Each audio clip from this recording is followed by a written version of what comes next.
Hello नमस्ते, म यति बेला साजन फेङ्गा सिहम दिनको लागि किप लेभल टेस्ट परीक्षाको लागि यो इङ्गित सुवन क्याम्पसमा आइपुगेको छु। 12:30 बजेसम्म इप्सिल सिगान भनेको छ प्रवेश गर्नको लागि। र यहाँ तलपट्टि देख्न सक्नुहुन्छ लेभल टेस्ट दिने विद्यार्थीहरूको भिड लाइन निकै लामो देखेको छु मैले यहाँ माथिबाट हेर्दाखेरि नै।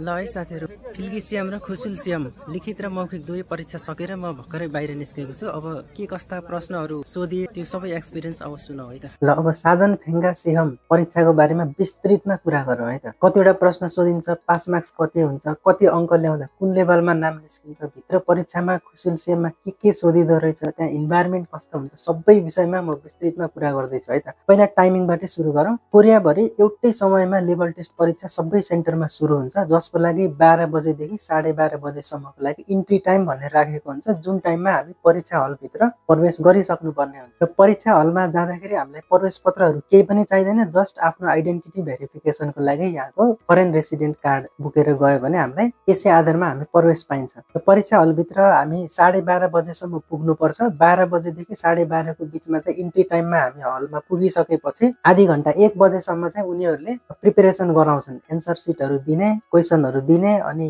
के लेख्ने, कसरी गर्ने, परीक्षाको बारेमा इन्स्ट्रक्सन्सहरू हामीलाई आधी घन्टासम्म भित्र हलमा राखेर दिन्छ। र करेक्ट 1 बजे परीक्षा सुरु हुन्छ र 1 बजेदेखि 2 बजेसम्म 1 घन्टाको लागि लेभल टेस्ट परीक्षा सुरु हुन्छ। र त्यो 1 घन्टाको समयमा हामीले टोटल 50 वटा क्वेसनहरू सल्भ गर्नुपर्ने हुन्छ। 50 वटा क्वेसनको लागि 60 मिनट हामीले समय दिएको हुन्छ। र त्यो 50 वटा क्वेसनमा के हुन्छ भन्दाखेरि क्वेसन नम्बर 1 देखि 38 सम्म 38 वटा क्वेसन चाहिँ कोरियन भाषासँग सम्बन्धित हुन्छ। कोरियन ग्रामरदेखि लिएर ल्याङ्ग्वेज रिलेटेड क्वेसन हुन्छ भने क्वेसन नम्बर 39 देखि 48 सम्म यो 10 वटा प्रश्नहरू चाहिँ कोरियाको संस्कृति, यहाँको रहनसहन, यहाँको खेलकुद, जस कोरियाको दैनिक जीवनसँग प्रत्यक्ष सम्बन्ध राख्ने गरी 10 वटा क्वेसनहरू चाहिँ 39 देखि 48 नम्बरसम्म सोधिएको हुन्छ। र त्यसपछिको लास्टको 2 वटा 49 र 50 नम्बर क्वेसन चाहिँ राइटिङ क्वेसन हुन्छ, जसमा हामीले एउटा वर्ड भन्दा पनि एउटा फ्रेज लेखेर त्यो सेन्टेन्स कम्प्लिट गर्ने टाइपको, जस्तो खाली ठाउँमा भर भनेको टाइपको जस्तो तरिकाले धेरै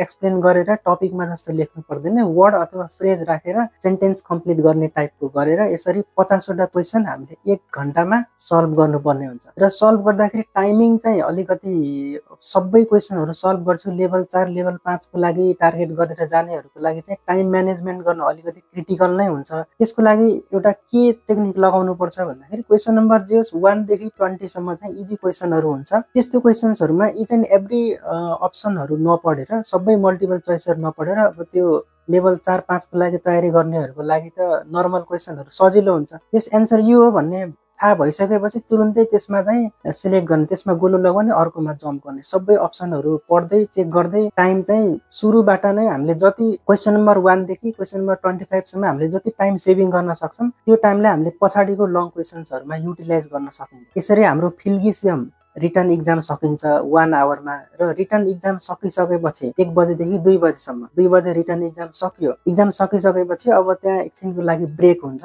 बाहिर हल छोडेर बाहिर निस्किन पाइँदैन, जस्ट टोइलेट बाथरुम जानको लागि, फ्रेस हुनको लागि 5-10 मिनट टाइम दिन्छ र लगत्तै खुसुल सिएम मौखिक परीक्षा सुरु गरिन्छ। अब मौखिक परीक्षा कस्तो हुन्छ भन्दाखेरि अब धेरैजना सुरुमा लेभल टेस्ट दिन जाँदाखेरि चाहिँ अलिकति डराउने टाइपको मैले देखेँ। र मौखिक परीक्षा सबैलाई एउटै क्वेसन सोधिन्छ र एकचोटिमा 5 जनाको ग्रुप गराएर लगिन्छ। जस्तो त्यो हलमा, त्यो रुममा कतिजना स्टुडेन्टहरू छन् उनीहरूको सिरियल वाइज, त्यो रोल नम्बरको सिरियल वाइज 5-5 जना मात्रै लगिन्छ। 10 मिनट राखिन्छ उनीहरूलाई, त्यो छुट्टै कोठामा बोलाइन्छ। रुमभित्र जाँदा कस्तो हुन्छ भने डेस्कमा 5 जनाको लागि भनेर त्यहाँ बेन्चमा पढ्नको लागि ठुलो अक्षरमा मजाले किताबको भन्दा ठुलो अक्षरमा एउटा प्याराग्राफ 5 लाइनको 6 लाइनको एउटा प्याराग्राफ चाहिँ त्यहाँ टाँसिदिएको हुन्छ 5 वटा बेन्चमा। अनि रोल नम्बर वाइज त्यो 5 वटा बेन्चमा हामीलाई भित्र राख्छन्। र मेन ख्याल गर्नुपर्ने कुरा के हो भने हामी क्लासभित्र इन्ट्री गर्दाखेरि त्यहाँ 2 जना हामीलाई क्वेसन सोध्ने मान्छेहरू बसेको हुन्छ कोरियन, उनीहरूले चाहिँ इन्सा गर्न बिर्सनु हुँदैन। जस्तो अगाडि गएको साथीले इन्सा गरेन,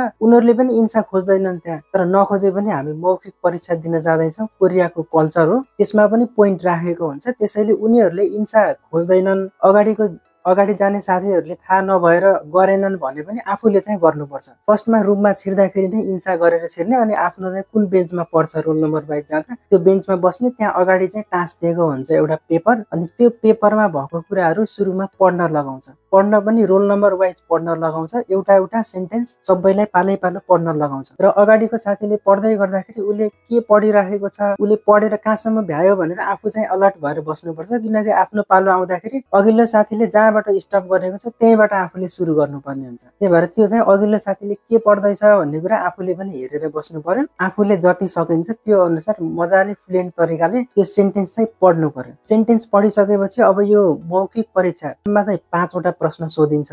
5 वटा प्रश्नमा पहिला सुरुमा त्यो पढ्न लगाउँछन्, एउटा भयो। पढ्न लगाइसकेपछि त्यही पढेको कुरासँग सम्बन्धित विषयमा केही प्रश्न सोधिन्छ, एउटा अथवा दुईटा त्यही पढेको कुरासँग सम्बन्धित प्रश्न सोधिन्छ। 3 वटा यसरी गरिन्छ, त्यो चाहिँ इजी नै हुन्छ। र त्यसपछिको 2 वटा प्रश्नहरू चाहिँ उनीहरूले एउटा प्याराग्राफ पढ्छन्, उनीहरूसँग अलरेडी क्वेसन पेपर प्रिन्टेड हुन्छ, त्यहाँ भएको प्याराग्राफ उनीहरूले पढ्छन् अनि त्यसबाट उनीहरूले प्रश्न सोध्छन्, यहाँ के भनेको छ अथवा यो सिचुएसनमा के गर्न सकिन्छ, तिमी भए के गर्थ्यौ, एउटा उपयुक्त सुझाव के हुन्छ यहाँ भन्ने टाइपको सोध्छन्। उनीहरूले बोलेको कुरा, त्यहाँ पढेको कुरा आफूले बुझेर जे बुझेको छ त्यो अनुसार उनीहरूले चाहिँ जसले जानेको छ उसले हात उठाउन लगाउँछन्। आफूले प्याराग्राफ उनीहरूले पढेको बुझ्यो भने हात उठाउने अनि उनीहरूले सोधेपछि त्यसको बारेमा एक्सप्लेन गर्ने। यसरी 5 वटा प्रश्नहरू सोधिन्छ र हामी त्यहाँबाट इक्जाम हलबाट यसरी आउट भइन्छ। यो इक्जाम चाहिँ एकदमै सजिलो हुन्छ। टपिकसँग कम्पेरिजन गर्दाखेरि लेभल टेस्टको परीक्षा धेरै नै सजिलो हुन्छ, किनकि क्वेसन प्याटर्नहरू पनि